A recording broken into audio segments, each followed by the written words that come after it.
pressing record. And let's see, we are recording. Yay. Yay. So welcome everyone. My name is Donny. And I'm Kirk.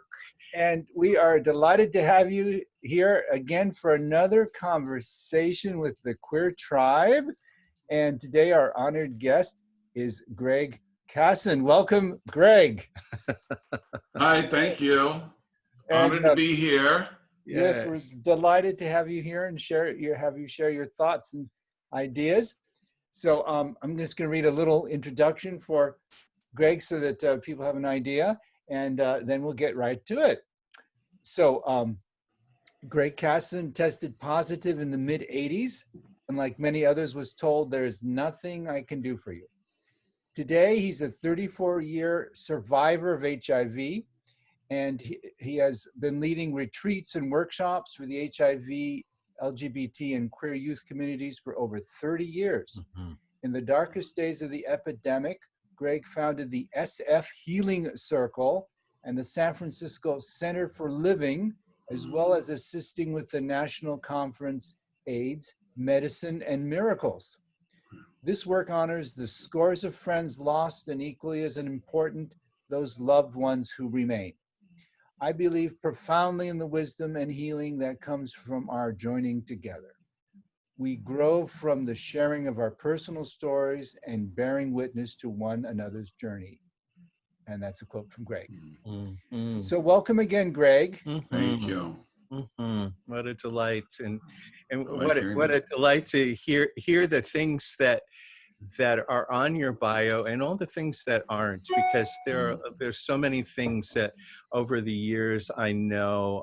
I met Gregg during the AIDS, Medicine, and Miracles conferences, and became friends and colleagues, and so watching all of what you've been doing in the world to create both healing and change is certainly germane to who you've been and who you are, and we want to hear some of your stories. So the first question to get you started on all of these calls is just simply tell us about your spiritual journey, about your awakening, about kind of those turning points, or tell us stories about some of those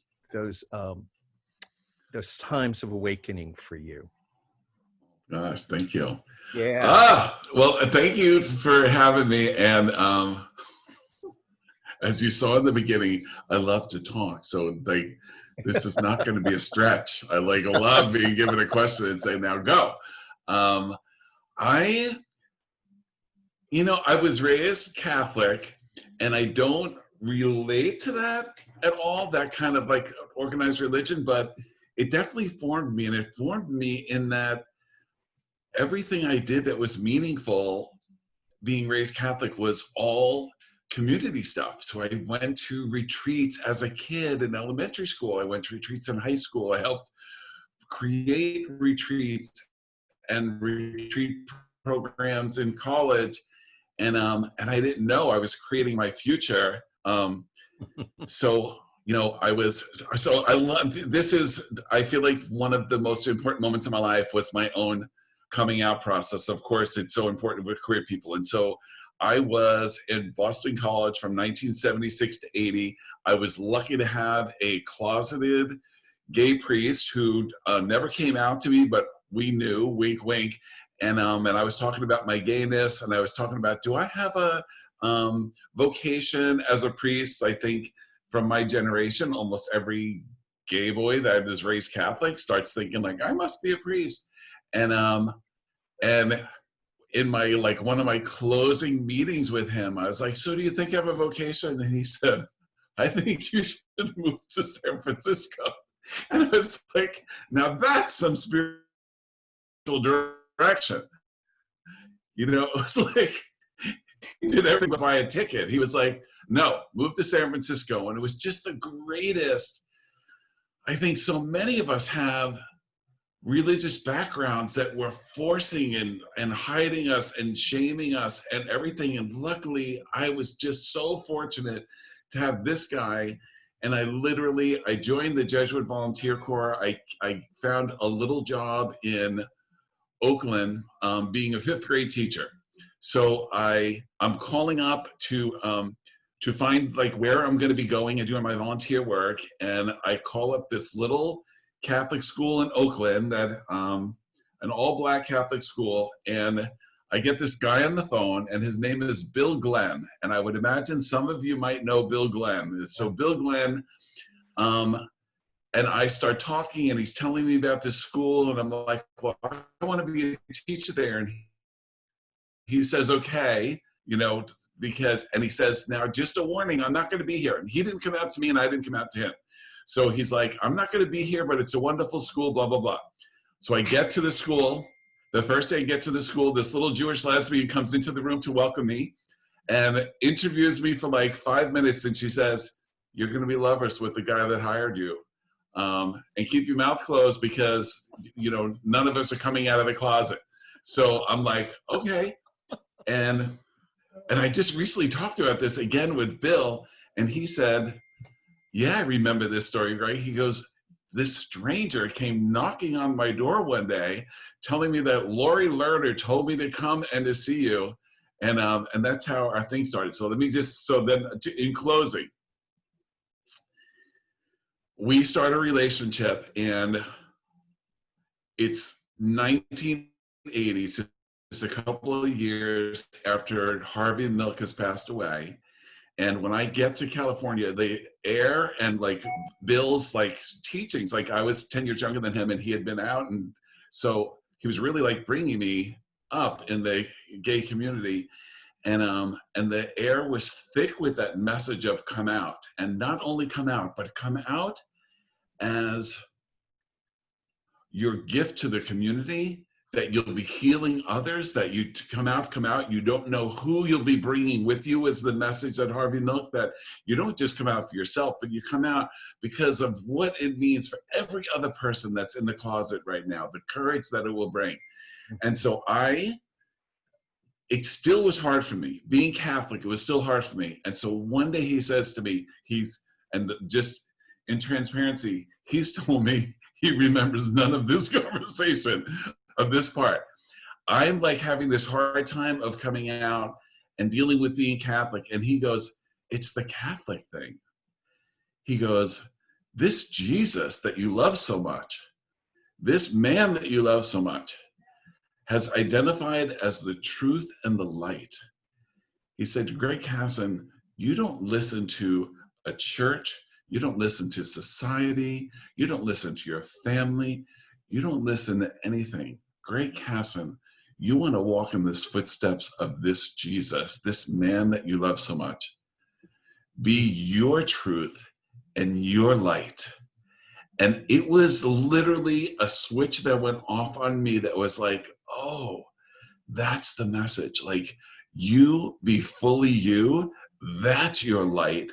That's the contribution you make in this world. That's when you are fully living in your spirituality, fully accepting yourself. And it was just so unbelievably healing to me. So I recognized that I was not only, that my gayness and me, I love talking about this, love it. My gayness and my meanness is not only acceptable, but indispensable. It was like, I was just, like, Gregg, go. So they turned on a light, he turned on a light that my mother will never forgive him for, because I immediately made a ticket to New York for Christmas to come out to my parents as their Christmas present. So I left in August. I'm coming back 4 months later. My mother's like, didn't you just leave? And I come home for Christmas, and they go out to go Christmas shopping. And all of a sudden I'm stuck alone on Long Island, and they're at the mall shopping. And I am thinking, holy crap, you either get a cab now to JFK and just go home and shut up, or you're coming out tonight. So I run out to the car as they're pulling out, and I say, your Christmas present will be here when you get back. And I go upstairs into the attic and I pull out every baby photo album and everything that I can find, that I lay it all over the coffee table. And I grab a grocery bag because I can't find any paper big enough, and I start writing my letter to my parents. And I finish with, I save that I'm gay for the very end of the story. So I tell them, like, and I have the goddamn grocery bag. I have the side of that grab from 40 years ago. And I have written on there, like, Jesus is in there like 400 times. Like, you know, Jesus, Jesus, Jesus has a mission for me. Jesus, my job with Jesus, I'm a reflection of Jesus. This whole 9 yards. And at the end of it, it says, with making eye contact with my dad, this contractor that carried like a tool belt everywhere he went, 6'4". And I'm like, my gift to you, Mom and Dad, this Christmas is to share with you that I'm a gay man. My dad stands up. He wraps me, he goes, come here. And I'm like, like, which way is this gonna go? And he gives me a bear hug and he whispers in my ear, I love you so much. It must have been so hard all of these years. I wish you could have told us sooner. Mm-hmm. Squeezes me, walks upstairs, and stays upstairs in his room and just cries the entire night. Mm-hmm. And I am left with that hug and the three things that every queer person needs to know: that your suffering is seen, that they wish they could have taken it away, and that he loves me right now in this moment. It was everything. And my mom is like catatonic on the sofa and her mouth is like half open. And when the dust settles, she just looks over and she goes, I always knew. Which was so great. And my politically incorrect joke about that is, Helen Keller knew I was gay. I was so incredibly gay, like that. It was not like a woman's intuition, a mother always knows. It was like, everybody knows, Arlene, everybody knows your son is gay. That's good. That's great. Yes, That's great. And but that has been, it has been that moment, and that teaching has been everything for me in my life. Everything for me. It's everything that was the foundation of everything for me around testing positive. That spirit of that you never hold anything as this albatross that you're dragging around. You never hold it as this ball and chain, this thing that it's like, for me, it was like, oh, like, how do you give this back? How do you use this in your life? How do you use this in your community? How do you make this a gift? So my gayness, I didn't want to just be like, oh, I'm gay and I'm going to be in the closet. You know, I was the enemy of every gay person I knew that was at all closeted, because I just was like, I was unforgiving around being closeted. And I just felt like I wanted as much freedom for everybody as I had for myself. So I was like the crazy born again Christian version of a gay person. Just like torture for people. They'd be like, no, it'll give my mother a heart attack. I'm like, Queen, every queen says that. Everyone's mother's gonna have a heart attack. Every father's gonna do this. Like, we all think that. Anyway, I'm just being playful there. Yay. So it sounds like the big opening for you was just simply your coming out was, I think of Christian de la Huerta, his book about coming out spiritually and sexually, that coming out for you was an act of love. It was an act of authenticity. It was an act of spirit for you. So yummy. Anything that is such a way to say it, that it's that it's a gift. I like that is because that actual message is the foundation of my work, of all of the retreats and all of the work that I do, is that if we believe that who we are, the path that we've walked, that what we have walked through that is our resume. That is our list of qualifications. That is, so when you were saying that about the bio, you were saying, and everything that wasn't, Yeah. there's an incredible interview with Cory Booker, with Krista Tippett and the On Being, and he talks about, you know, well, Yale and this and this and this are in my real resume. He goes, my real resume, and then he, you know, like, it's all the fire that we've walked through. It's all the hurdles that it's all that we've come through. And so that's why I love the work that I'm sorry, I'll stop. But I love the work that I do with retreats and stuff like that, because what I say to people is, like, we're proof of one another's innocence. We're proof of our own resilience and power and ability to walk through such challenges. By sharing with one another, we like really do lift and elevate one another, bring one another up, bring one another home, whatever we want to. So, yeah. Yeah, beautiful, beautiful. Well, and a great segue too, because you know how I know you and how I know what you've expressed and organized in those retreats and in all of the work that you've ever done is really about.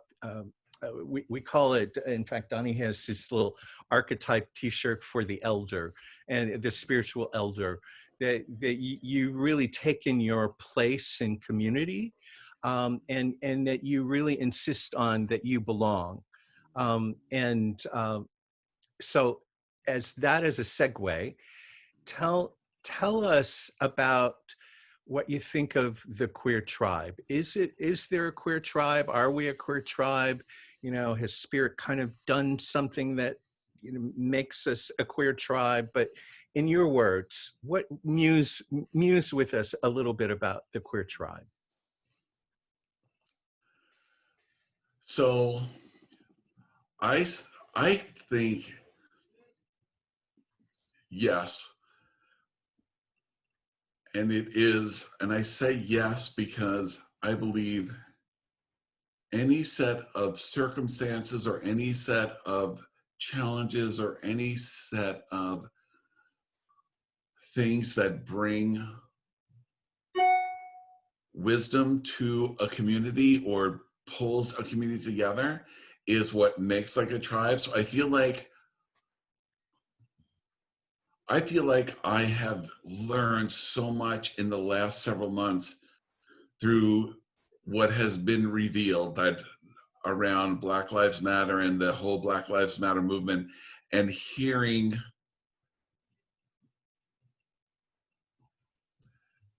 of the incredible courage, and that one gentleman that was from either the NFL or the baseball, and he said,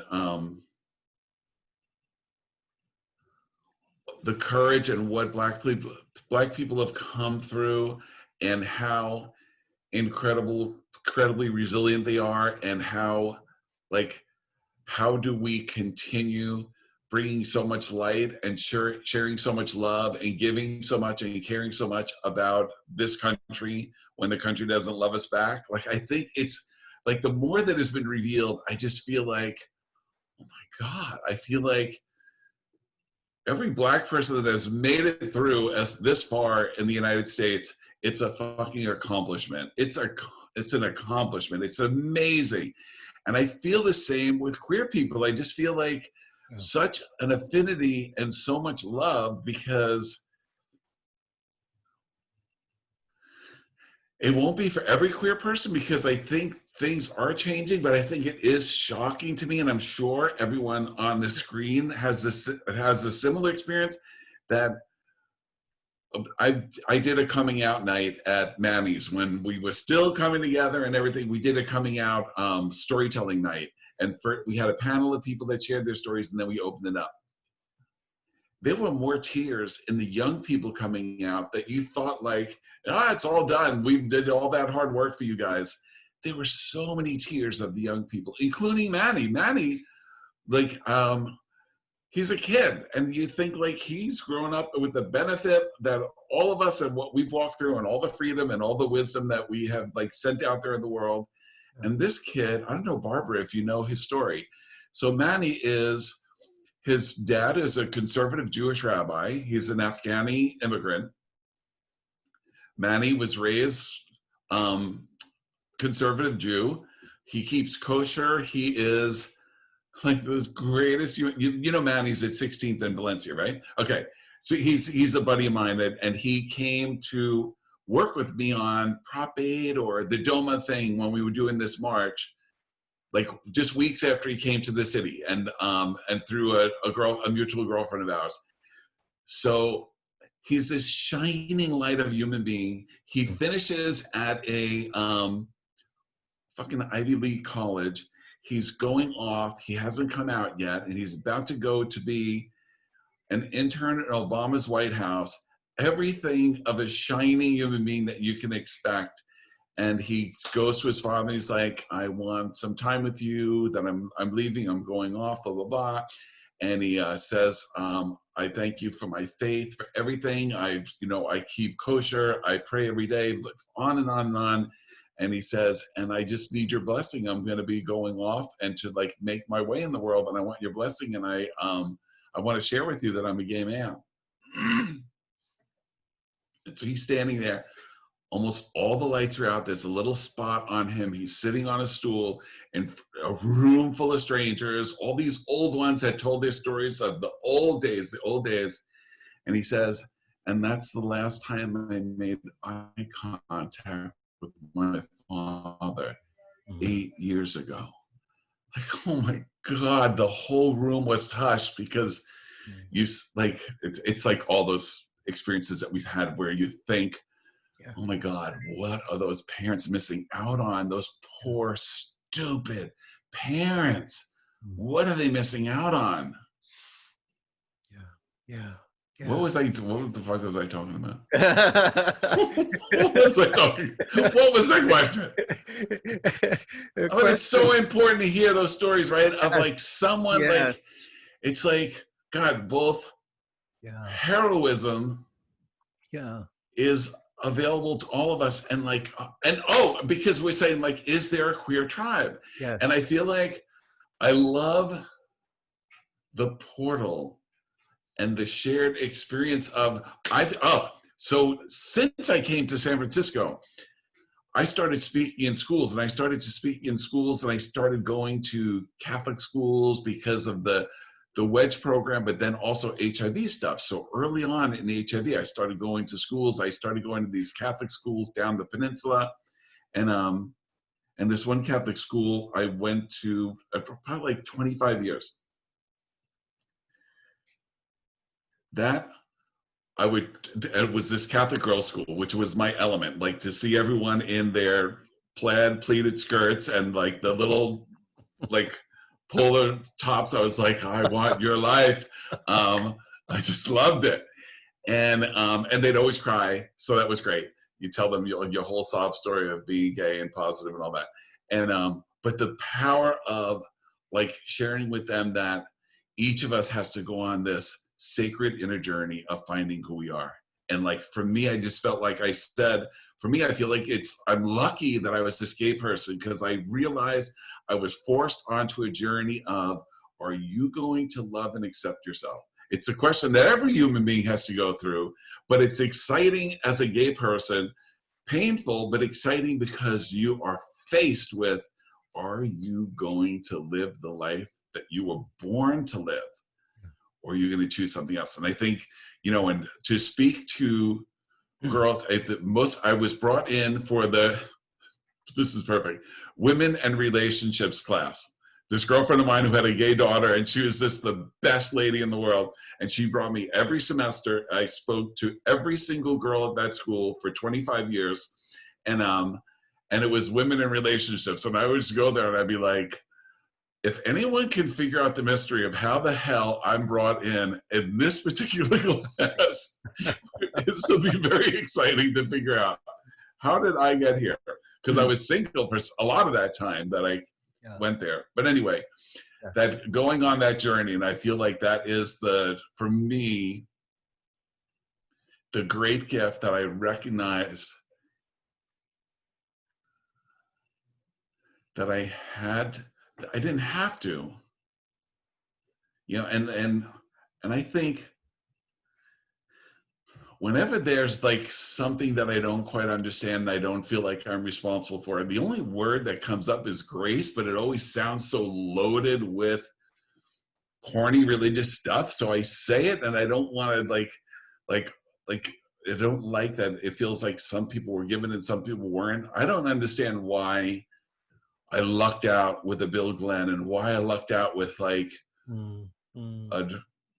my own low tolerance for pain. I think that I had to find a way to fully accept myself, because half wouldn't have been enough. It just felt like it would be too painful to kind of like hide in the shadows and continue. So instead, to be like, hey, like, I think this is what we all get to do. We all get to go on that journey of accepting ourselves, and to do it in, that's what I was trying to get to do it in a girls' high school where every single one of them, am I blonde enough, skinny enough, smart enough, da, da, da, da. My daughter wound up going to that school, and she said, at that age, I wasn't the smartest, I wasn't the biggest jock, I wasn't the prettiest, so I was going to be the girl that ate the least in the cafeteria at lunchtime. Like finding ourselves, and where do we make our place, and how do we come to love and accept ourselves. Yeah. Wow. Powerful stories. Thank you.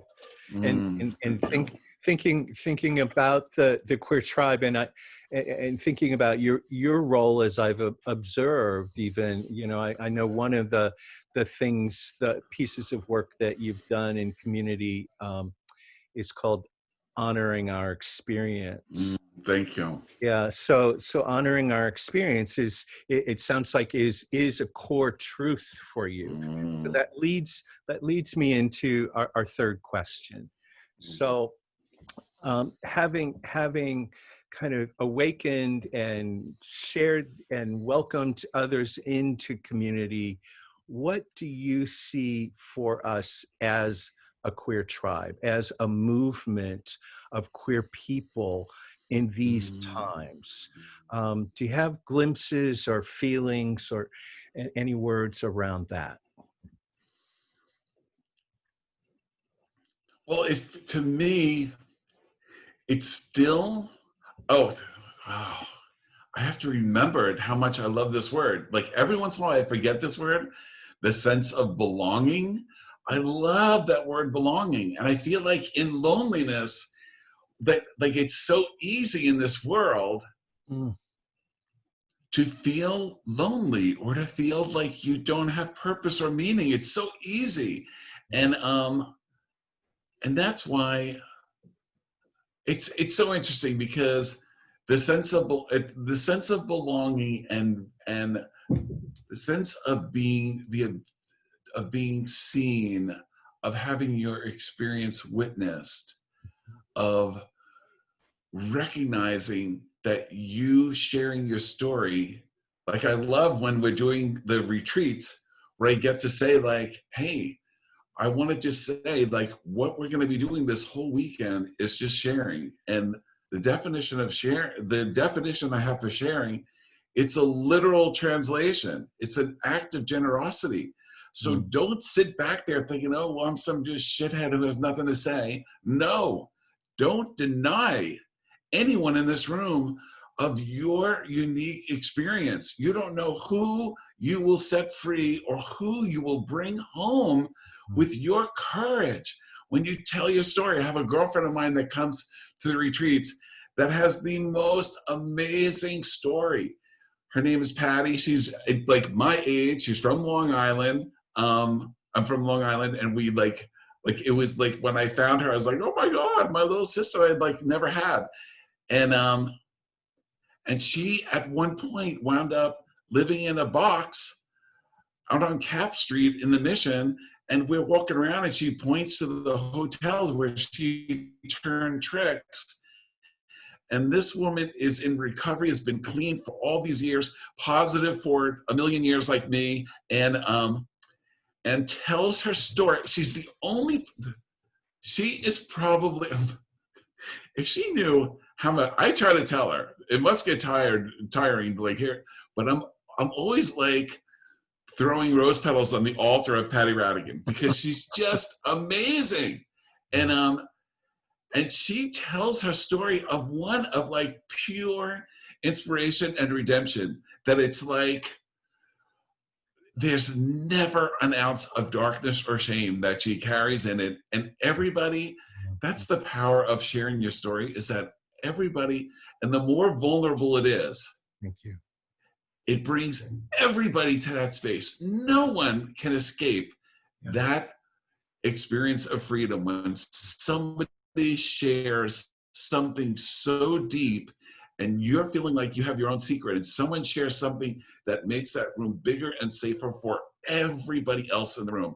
And that especially for women, they're like the burden that women with HIV carry because they weren't born into this queer gay men's community of like where there was this so much immediate fellowship and support and camaraderie. Yes, all stigma and all that BS too, but still more than a straight woman or even a lesbian, like in being positive. Excuse me. And so with her sharing that kind of story, it's like so incredibly inspiring. She lifts people up. And so like, it's just very moving for me.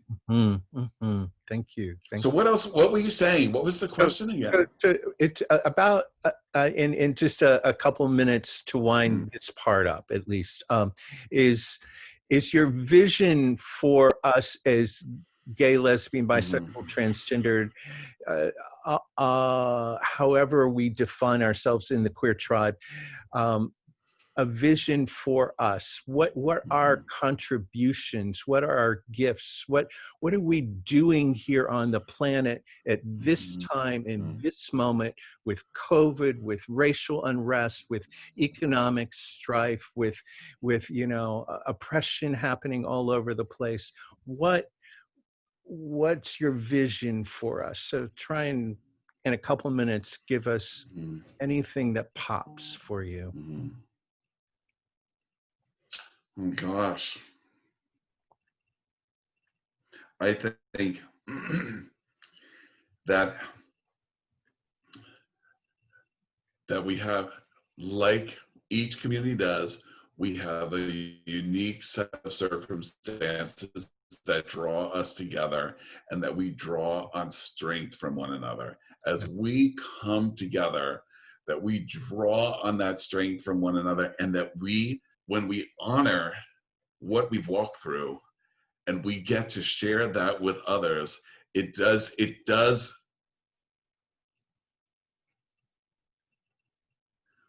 I mean, I feel like it's one of the big things that the queer community has.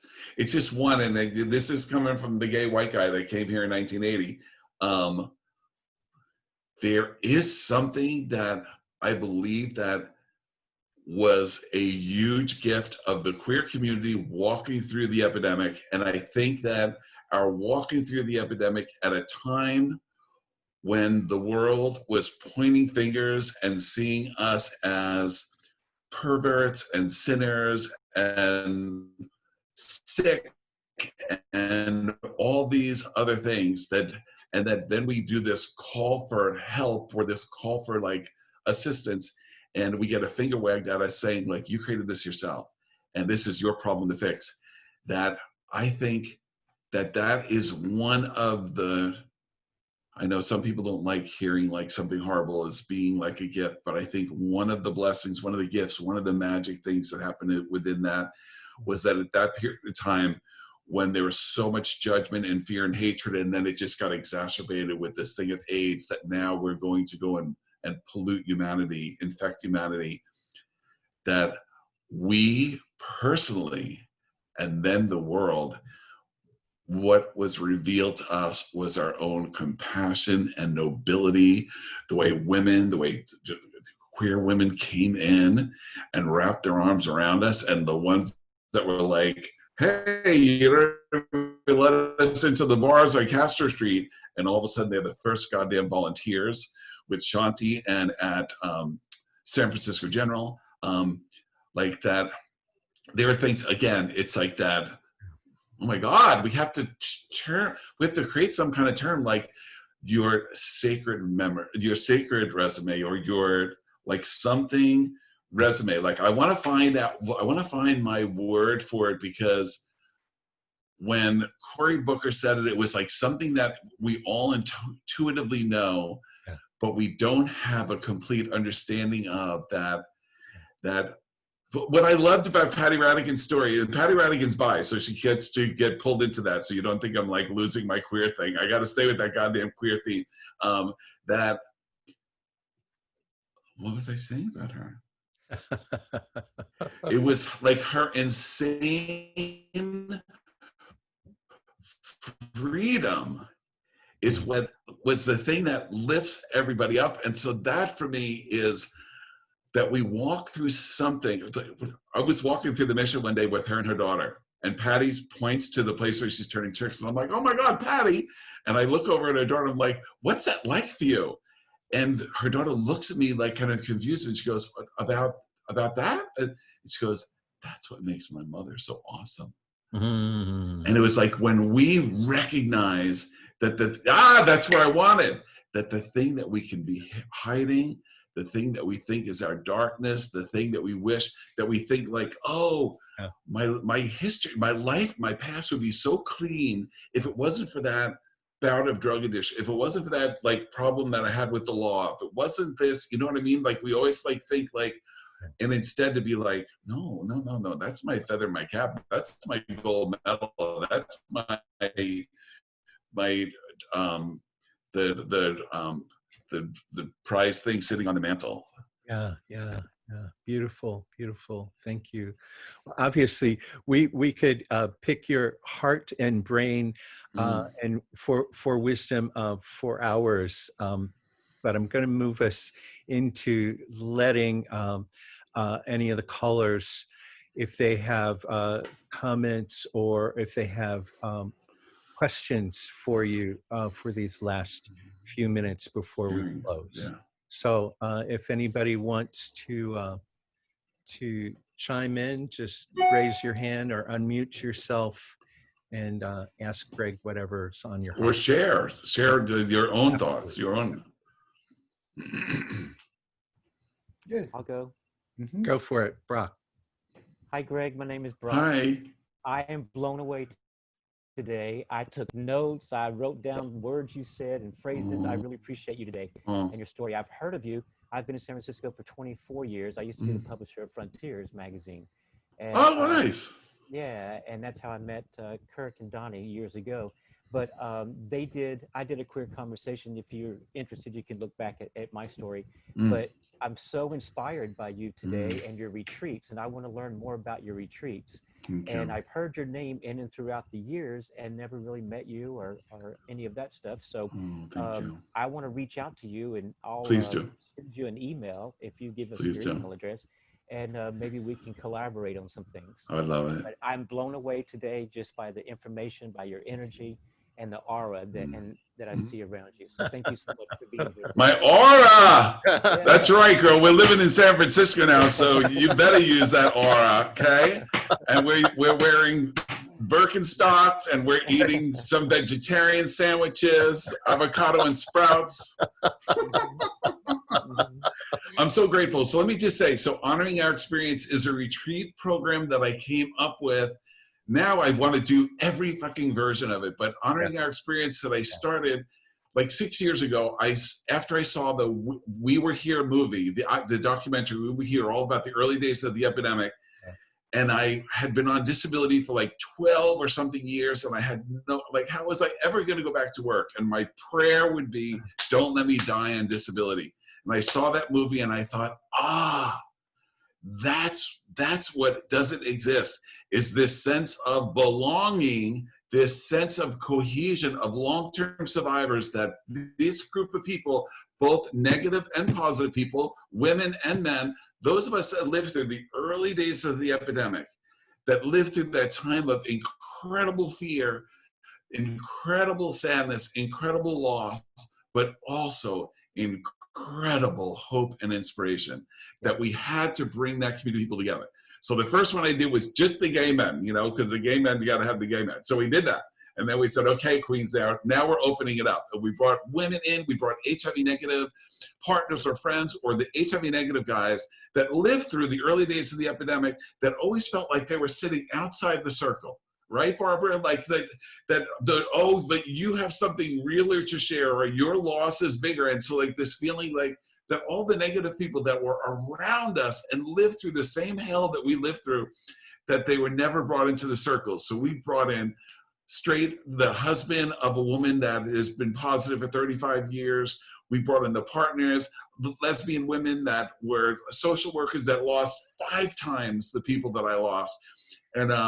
And together to share. So now I recognize that it's also a pool of wisdom. So we let younger folks come, straight folks come that are HIV positive, to all share and to lift one another. So thank you so much for reminding me that you brought up honoring our experience. I'm the worst freaking PR person for my own thing. I'm the worst.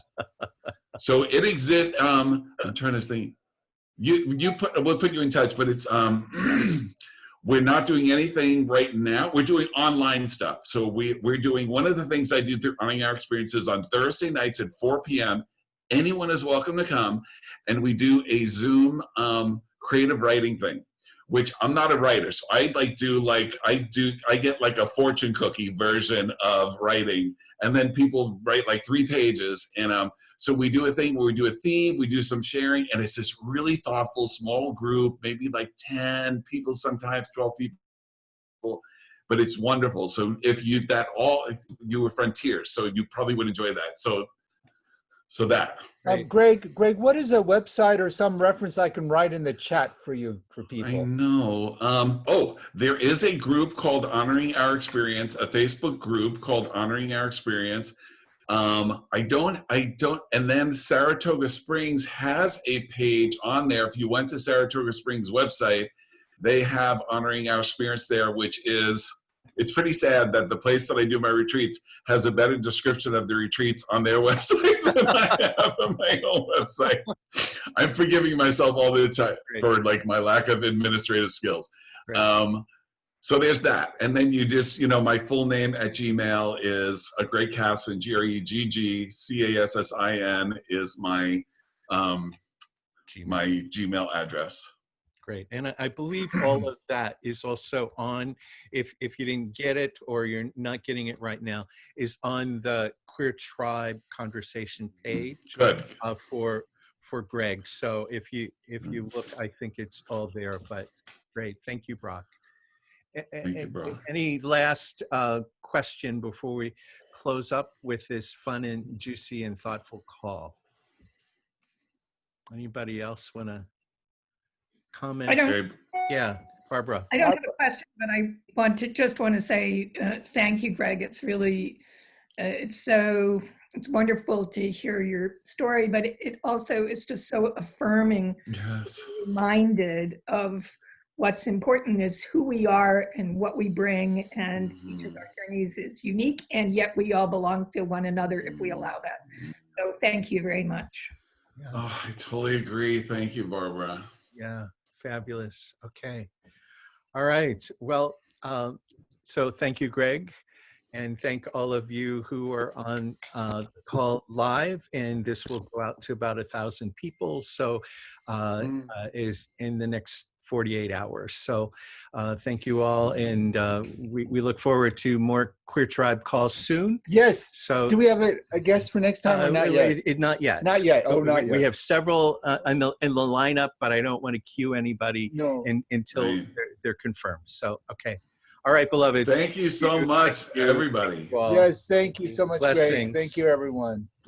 Thank you.